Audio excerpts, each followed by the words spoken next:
Dans cette vidéo, si le Créateur le permet, je vais mettre en évidence deux cas de figure que j'ai pu constater de manière récurrente sur mon chemin. Deux façons d'être trompés en religion.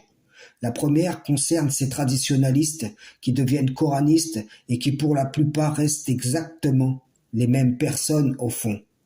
Je m'explique. À part le passage d'un dogme associateur à l'autre, il n'y a pas d'entrée dans la vraie vie, pas d'ouverture du cœur à l'islam, pas de transformation en un homme nouveau, une femme nouvelle.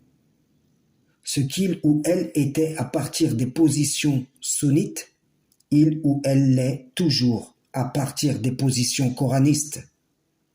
Et donc, à quel moment ces gens sont entrés dans la religion du Tout-Puissant? Puisque, au-delà de ces rivalités de posture, il n'y a aucun véritable changement, donc aucune vraie guérison à l'horizon. C'est là qu'on voit que les concepts forgés sur le dos des écrits divins sont des idoles spirituelles, incapables de donner un chemin salvateur pour l'homme, si ce n'est en fausses promesses.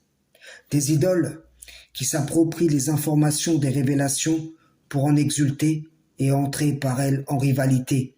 À quoi leur profite au fond la vérité, puisque l'usage sain de celle-ci ne peut être dans ces contextes où sa raison d'être est dévoyée. Je veux dire, la vérité. Allah ne l'a pas fait descendre pour servir une autre cause que la sienne, et sa cause ne saurait être une de celles qui ne sont que des altérations de sa voix. Dans le second cas de figure, sont concernés ceux qui, dans une conception erronée du Coran, se tournent vers l'Évangile, vers la douceur et la mansuétude qui le caractérisent, qui émanent des enseignements y étant contenus. Cette fois-ci, il y a changement de l'être, fruit de la pratique des principes de l'Évangile.